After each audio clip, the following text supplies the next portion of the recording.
என்னன்னா முட்டை கிரேவி. வாங்க முட்டை கிரேவி செய்யறது எப்படின்னு பார்க்கலாம்.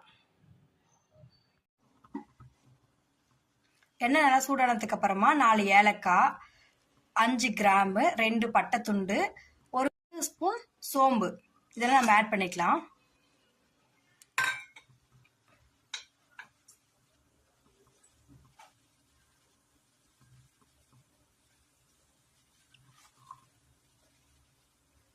இது சோம்பெல்லாம் நல்லா பொரிஞ்சதுக்கு அப்புறமா கறிவேப்பிலை போட்டுக்கலாம். கறிவேப்பிலை நல்லா பொரியிட்டோம். பொரிஞ்சதுக்கு அப்புறமேட்டு வெங்காயம் போட்டுக்கலாம்.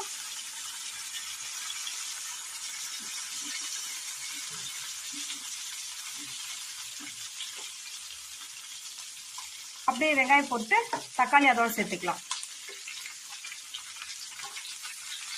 அப்படியே நல்லா வதக்கி விட்டுக்கலாம். இப்போ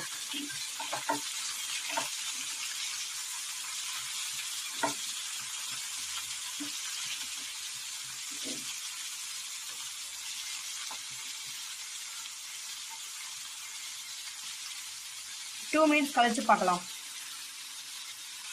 இப்போ இதற்கு தேவையான அளவு உப்பு போட்டு ஒரு 5 நிமிஷம் நல்லா வதக்கலாம்.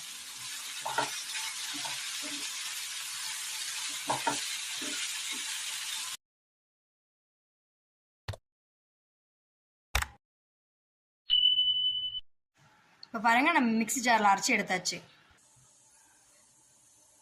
இப்போ ஒரு பாத்திரம் வச்சு பாத்திரம் சூடானோடனே எண்ணெய் ஊற்றிக்கலாம்.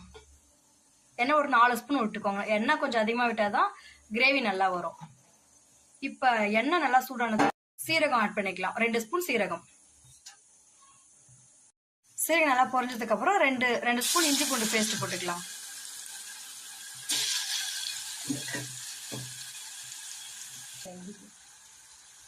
பாருங்க, இஞ்சி பூண்டு பேஸ்ட் அதோட பச்சை வாசனை நல்லா போயிடுச்சு. இப்ப பாருங்க, நான் வீட்டு மிளகாய்த்தூள் 3 ஸ்பூன் ஆட் பண்ணிக்கிறேன்.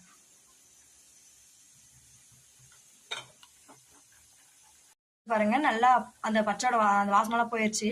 இப்போ நம்ம அரைச்சி வச்ச பேஸ்ட் சேர்த்துக்கலாம்.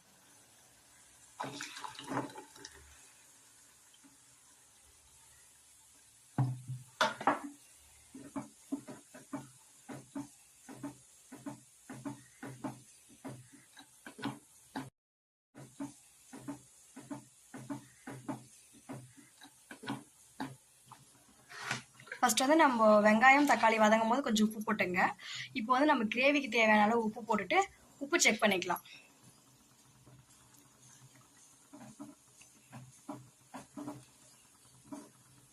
பத்து நிமிஷம் அப்படியே மீடியம் ஃப்ளேம்லேயே வச்சு விட்டுருங்க. அப்புறம் பார்க்கலாம்.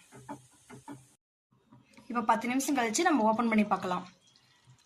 பாருங்க, முட்டை கிரேவி எப்படி வந்திருக்குன்னு சொல்லிட்டு. இப்போ முட்டையை கீரி வச்சுதான் ஆட் பண்ணிக்கலாம்.